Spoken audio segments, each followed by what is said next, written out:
నవమాసాలు అమ్మ గర్భంలో సురక్షితంగా పెరిగిన శిశువుకి మనం లోకంలోకి వచ్చి రాగానే సవాళ్లు ఎదురవుతుంటాయి. పసిబిడ్డల ఆరోగ్యం ఎప్పుడు ఎలా మారుతుందో ఊహించడం కష్టం. పసిపాపలు తమ బాధను నోరు తెరిచి చెప్పలేరు. అయితే పసి శరీరాల్లో కనిపించే కొన్ని లక్షణాల్ని బట్టి ప్రమాదకర సంకేతాల్ని ముందుగానే గుర్తించవచ్చు. పసిబిడ్డల్లో కనిపించే ప్రమాదకర సంకేతాలు ఎలా ఉంటాయో, వాటి విషయంలో ఎలాంటి జాగ్రత్తలు తీసుకోవాలో డాక్టర్ని అడిగి ఇప్పుడు తెలుసుకుందాం.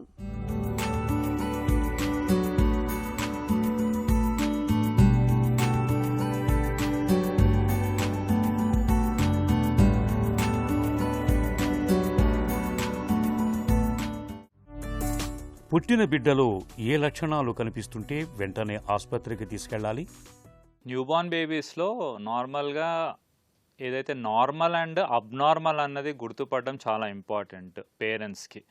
ఏదైతే నార్మల్ అబ్నార్మల్ అంటే ఏంటి అంటే రెడ్ ఫ్లాగ్ సైన్స్ అంటారు. అంటే ఏంటి ఆ డేంజర్ సైన్స్ అంటే ఒక ఊపిరి తీసుకోవడంలో మామూలుగా 40 నుంచి 60 పర్ మినిట్ తీసుకోవాలి ఊపిరి. దానికన్నా ఎక్కువ ఊపిరి తీసుకోవడం బేబీ, దాని తర్వాత డొక్కలు ఎగరడం, శ్వాసలో ఇబ్బంది అవ్వడము, నీలం రంగులో మారడం, దాని తర్వాత డల్గా ఉండడము బేబీ, అంటే ఏమైనా ఫిట్స్ రావడము, లేదా పాలు తీసుకోకపోవడము, డల్గా కనపడము, ఎక్కువ ఏడవకపోవడం, లేదంటే ఎక్కువ ఎక్సెసివ్ ఎక్కువ ఏడవడం ఉండడము, దాని తర్వాత ఏమైనా కడుపు వాపు ఉండడము, లేదంటే మోషన్ పోకపోవడము, దాని తర్వాత వాంతులు అవ్వడము, ఇట్లాంటివన్నీ డేంజర్ సైన్స్ ఉంటాయి. సో ప్రతి సిస్టమ్ ప్రకారంగా చూసేసి ఈ డేంజర్ సైన్స్ అన్నది ఏమైనా ఉంది అంటే అప్పటికప్పుడు డాక్టర్ని సంప్రదించాలి.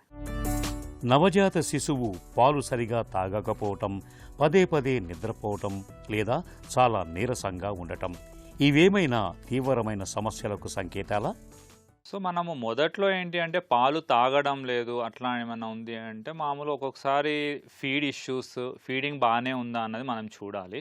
సో ఒకసారి షుగర్స్ డౌన్ అవ్వడం వల్ల కూడా పాలు తాగకపోవడం ఉంటుంది. కానీ దానికన్నా ఇంపార్టెంట్ ఏంటంటే మనము ఏమైనా లాంగ్ టర్మ్ ప్రాబ్లమ్స్ అంటే మేజర్ సీరియస్ అండర్లయింగ్ ప్రాబ్లం ఏమైనా ఉందా అని చూస్తారు. యూజువల్గా ఏంటంటే ఇది సెప్సిస్ అంటే రక్తంలో ఇన్ఫెక్షన్ రావడము, అది లంగ్స్లోకి ఊపిరితిత్తుల్లోకి ఎంటర్ అయ్యేసి నిమోనియా ఇట్లాంటిది ఉండడము, లేదా మెదడుకి ఎంటర్ అయ్యేసి మెనింజైటిస్ లాంటిది రావడం, అలాంటి టైంలో ఏదైతే ఈ ఫిట్స్ కన్వల్షన్స్ అన్నది చూస్తూ ఉంటాం, లేదంటే కడుపులో ఇన్ఫెక్షన్ రావడం. సో యూజువల్గా ఏంటి అంటే సెప్సిస్ అన్నది ఏమైనా ఉంది అంటే యూజువల్గా పాలు ప్రాపర్గా తీసుకోకపోవడం అన్నది యూజువల్గా ఉంటుంది. పసిపిల్లలకు జ్వరం రావటం, శరీర ఉష్ణోగ్రత తగ్గటం ప్రమాదమా? అలాంటి సమయంలో తల్లిదండ్రులు ఇంట్లో ఏం చేయాలి? యూజువల్గా నార్మల్ టెంపరేచర్ అన్నది మెయింటైన్ కావాలి బేబీస్ అన్నది. సో నార్మల్ టెంపరేచర్ కాకుండా ఒకవేళ తక్కువ అవుతుంది అంటే అదైతే హైపోథర్మియా అంటారు, లేదా ఎక్కువ అవుతుంది అంటే హైపర్థర్మియా అంటారు. ఈ హైపోథర్మియా బారిన పడడం అంటే ఏదంటే చలికాలంలో, వర్షాకాలంలో మంచిగా బేబీని ర్యాప్ చేయకపోవడం వల్ల, లేదంటే బయట ఎన్విరాన్మెంట్ని బట్టి చాలా వెదర్ చల్లగా ఉంటే టెంపరేచర్ పడిపోవడం అన్నది ఉంటుంది. సో ఇమీడియట్గా ర్యాప్ చేయడము, వామ్గా ఉంచడం ఇంపార్టెంట్. అదే ఈ హైపర్ థర్మియా కూడా ఒక్కొక్కసారి నార్మల్ కండిషన్స్ ఉంటాయి. అంటే డీహైడ్రేషన్ ఫీవర్ అంటారు. అంటే పాలు తక్కువ ఇవ్వడం వల్ల, పాలు తక్కువ తీసుకోవడం వల్ల అవ్వచ్చు. ఒకసారి ఎండాకాలంలో కూడా బయట టెంపరేచర్ వేడిగా ఉంటే హైపర్ థర్మియాకు ఆస్కారం ఉంది. ఇవి కాక సేమ్ థింగ్ మళ్ళీ ఏమైనా అండర్లయింగ్ కండిషన్స్ ఏమైనా ఉన్నాయా, లేకపోతే ఈ జ్వరం వల్ల హైపోథర్మియా అవుతుందా, లేదంటే సెప్సిస్ వల్ల ఏమైనా అవుతుందా, ఈ సెప్సిస్ వల్ల హైపోథర్మియా, హైపోథర్మియా రెండు అవ్వచ్చు. సో అదొకటి మనము డెఫినెట్గా రూల్ అవుట్ చేసుకోవాలి. శ్వాస తీసుకోవటంలో ఇబ్బంది, వేగంగా ఊపిరి పీల్చటం, పెదవులు నీలం రంగులోకి మారటం వంటి లక్షణాలు ఎందుకు వస్తాయి? ఇవేమైనా ప్రమాదకరమా?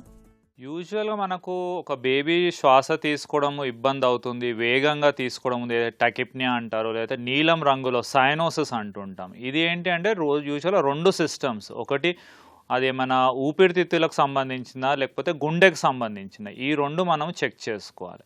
ఒకవేళ అది ఊపిరితిత్తులతో సంబంధించింది అంటే ఏదైతే బ్రాంక్యోలైటిస్, నిమోనియా లేదా ఆస్తమా ఇట్లాంటి కండిషన్స్లో ఈ ఊపిరి తీసుకోవడం ఎక్కువ, శ్వాస తీసుకోవడం ఎక్కువ ఉండడం, డొక్కలు ఎగరేయడం అన్నది ఉంటుంది. సో యూజువల్గా మనం చెస్ట్ ఎక్స్రే అన్నది చేయడము, దాని తర్వాత సిఆర్పీస్ చెక్ చేయడము, అది వైరలా బ్యాక్టీరియాలా అన్నది చూసుకోవాలి. ఒక్కొక్కసారి అండర్లయింగ్ మనము రెస్పిరేటరీ అంటే శ్వాస తీసుకోవడంలో ఇబ్బంది అని అనుకుంటాం, కానీ అది యూజువల్గా ఒకసారి గుండెకు సంబంధించింది ఉంటుంది. అది పుట్టుకతో గుండెకు సంబంధించిన కంజనైటల్ హార్ట్ డిఫెక్ట్స్ ఉండొచ్చు, లేదంటే ఒకసారి స్ట్రక్చరల్ ప్రాబ్లమ్స్ కూడా ఉంటాయి.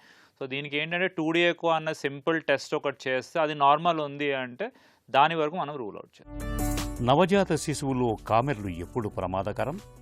న్యూబార్న్ బేబీస్లో కామర్లు అనేది చాలా కామన్ అండ్ ఆల్మోస్ట్ 60% బేబీస్ ఈ బారిన పడుతూ ఉంటారు. దీనికి డిఫరెంట్ కాజెస్ ఉంటాయి. అంటే ఒకసారి బ్లడ్ గ్రూప్లో ఇన్కంపాటబిలిటీ ఉండడం, ఏబిఓ ఇన్కంపాటబిలిటీ అంటారు, లేకపోతే నెగటివ్ పాజిటివ్ బ్లడ్ గ్రూప్స్లో డిఫరెన్స్ ఉండడం, అంటే ఆర్హెచ్ ఇన్కంపాటబిలిటీ అంటారు. ఒక్కొక్కసారి తల్లికి థైరాయిడ్ ఉన్న బేబీకి కామర్లు వచ్చే ఛాన్స్ ఉంటుంది.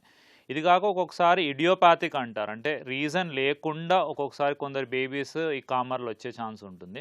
అండ్ రేర్గా మన సీరియస్ అంటే ఇన్బార్న్ ఎర్రర్స్ ఆఫ్ మెటబాలిజం అంటారు, అంటే జన్యుపరమైన ప్రాబ్లమ్స్ కూడా కామర్లు వస్తుంటాయి. కానీ ప్రజెంట్ అవేర్నెస్ వల్ల అండ్ పేరెంట్స్కి కూడా దే ఆర్ ఈ అడ్వకేట్ చేస్తాం కాబట్టి యూజువల్గా అప్పుడు సిజేరియన్ అయితే మామూలుగా తల్లి ఇంకా హాస్పిటల్లో ఉండడంతో 3వ రోజున మనం కామర్ల టెస్ట్ చేస్తూ ఉంటాం. ఒకవేళ నార్మల్ డెలివరీ అయితే డిశ్చార్జ్ అయితే మళ్ళీ 3వ రోజున ఒకసారి వచ్చి మనకు ఒకవేళ డౌట్ అనిపిస్తుంది చేతులు కాళ్ళు ఇట్లాంటివి ఏమైనా ఎల్లోగా కనపడుతుంది అంటే ఒకసారి టెస్ట్ చేసుకుంటే దానికి రూల్ అవుట్ చేసేసుకోవచ్చు. 12 లోపల ఉంటే ఏం ప్రాబ్లం లేదు లెవెల్స్. అదే 12 పైన ఉంటే నాన్ ఇన్వేసివ్ అంటే సింపుల్ లైట్ కింద particular wave length blue white lights ఇట్లాంటివి పెట్టి 24 గంటల్లో తగ్గిస్తుంది. పుట్టిన తర్వాత బిడ్డకు ఫిట్స్ రావటం, చేతులు లేదా కాళ్ళు అసాధారణంగా వణకటం, నిరంతరం ఏడవటం వంటి లక్షణాలు ఏ సమస్యలను సూచిస్తాయి? ఇప్పుడు మనము న్యూబార్న్ బేబీస్లో ఫిట్స్కి కారణాలు ఎన్నో ఉంటాయి. ఒక్కొక్కసారి ఏంటి అంటే నార్మల్ డెలివరీ అయినాక ఒక్కొక్కసారి బేబీ ఏడవకపోవడము, అంటే ఆక్సిజన్ అందకపోవడం, ఆ కొన్ని సెకండ్లు హైపాక్సియా ఏదైతే ఈ బ్రెయిన్కి ఆక్సిజన్ అందకపోవడం వల్ల ఒకసారి సిజేరియన్ బేబీస్లో కూడా ఇట్లాంటిది ఉంటుంది. హైపాక్సిక్ ఇస్కీమిక్ ఎన్కెఫలోపతి అంటాం. అట్లాంటి హిస్టరీ ఏమైనా ఉందా, లేదంటే ఒక్కొక్కసారి పాలు తక్కువ ఇవ్వడంతో షుగర్స్ లెవెల్స్ డౌన్ అవ్వడంతో కూడా ఫిట్స్ ఉంటాయి, హైపోగ్లైసీమియా అంటాం. లేకపోతే కాల్షియం లెవెల్స్ తక్కువ ఉండడంతో హైపోకాల్సీమియా అంటూ ఉంటాం. ఒక్కోసారి రేర్గా ఏంటి అంటే మన ఇన్ఫెక్షన్ రావడంతో, అంటే మనము పాల బాటిల్స్ అదిగా క్లీన్ చేయకపోవడం, లేకపోతే టూ మెనీ చాలామంది అటెండర్స్ హ్యాండిల్ చేయడం, లేకపోతే డైపర్ చేంజ్లో తేడాలు ఉండడం, ఒక్కొక్కసారి హాస్పిటల్ లేదా మనం ఎక్కువ ట్రావెల్ చేయడంతో కూడా ఇట్లాంటివి ఉండేసి ఇన్ఫెక్షన్ వచ్చేసి మెనింజైటిస్ అంటే అది బ్రెయిన్కి ఎక్కి వచ్చే ఛాన్స్ ఉంటుంది. సో మనము కారణంని బట్టి అంటే కాల్షియమా, షుగర్సా, లేదంటే ఆక్సిజన్ అందకపోవడమా, ఒకవేళ కన్ఫర్మ్డ్ ఫిట్స్ అంటే ఒకసారి ఈజీ ఎలక్ట్రో ఎన్సెఫలోగ్రామ్ అంటాము, అంటే బ్రెయిన్కి సంబంధించి మెదడుకు సంబంధించిన పట్టి ఏదైతే ఈజీ అన్నది చెక్ చేసేసి దాంట్లో ఏమైనా అబ్నార్మల్ ఉంది అంటే దాన్ని మనం ట్రీటింగ్ ద కాజ్ని ట్రీట్ చేయడం, ఒకవేళ అప్పుడు కూడా ఫిట్స్ కంటిన్యూ అవుతుంది అంటే యాంటీ ఎపిలెప్టిక్స్ అన్నది స్టార్ట్ చేస్తూ ఉంటాం. తల్లిదండ్రులు తమ బిడ్డలో తప్పనిసరిగా గమనించాల్సిన హెచ్చరిక సంకేతాలేంటి?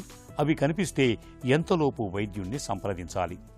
మామూలుగా బేబీస్ డేంజర్ సైన్స్ అంటే ఇప్పుడు సింపుల్ జ్వరము, సర్ది, దగ్గు ఇట్లాంటివి ఏమైనా ఉన్నాయంటే 24 గంటల నుంచి 48 గంటలు వెయిట్ చేయొచ్చు. సింపుల్ ప్రాబ్లమ్స్ అంటే ఒక జ్వరం ఉంది అంటే ఒక పారాస్టమాల్ స్టార్ట్ చేయడము, సర్ది, దగ్గు ఇట్లాంటివి ఏమైనా ఉందంటే మనం స్టీమ్ ఇన్హలేషన్ ఇవ్వడము, డొక్కలెగరడం ఇట్లాంటివి ఏం లేవు అంటే ఒక 24 గంటలు వెయిట్ చేయొచ్చు. కానీ డేంజర్ సైన్స్ అంటాం అంటే ఇమీడియట్ హాస్పిటల్ అడ్మిషన్ అన్నది రెడ్ ఫ్లాగ్ సైన్స్ మనం డెఫినెట్గా చూసుకోవాలి. ఒక బేబీ 60 కన్నా ఎక్కువ శ్వాస తీసుకుంటుంది పర్ మినిట్, అది నీలం రంగులో మారడము, లేదంటే ఫిట్స్ రావడము, కడుపు వాపు ఉండడము, మోషన్ పోకుండా వాంతులు అయ్యేసి కడుపు దగ్గర ఎర్రగా ఉండడము, కలర్ చేంజ్ అవ్వడం, నీలం రంగు లేదా ఎర్ర రంగులు అయితే పాలిపోవడం అట్లాంటివి ఏమైనా ఉంది అంటే అప్పటికప్పుడు మనము ఐసీయూ లేదంటే ఈఆర్ని సంప్రదించాలి. పసిబిడ్డను కంటికి రెప్పలా కాపాడుకోవాల్సిన బాధ్యత మనందరిపై ఉంది. అందుకే నవజాత శిశువుల్లో కనిపించే జ్వరం, పాలు సరిగ్గా తాగకపోవడం, శ్వాస వేగంగా తీసుకోవడం, చర్మం రంగు మారడం వంటి లక్షణాల్ని అస్సలు నిర్లక్ష్యం చేయకూడదు. వెంటనే తగిన వైద్య సాయం అందేలా చూడాలి.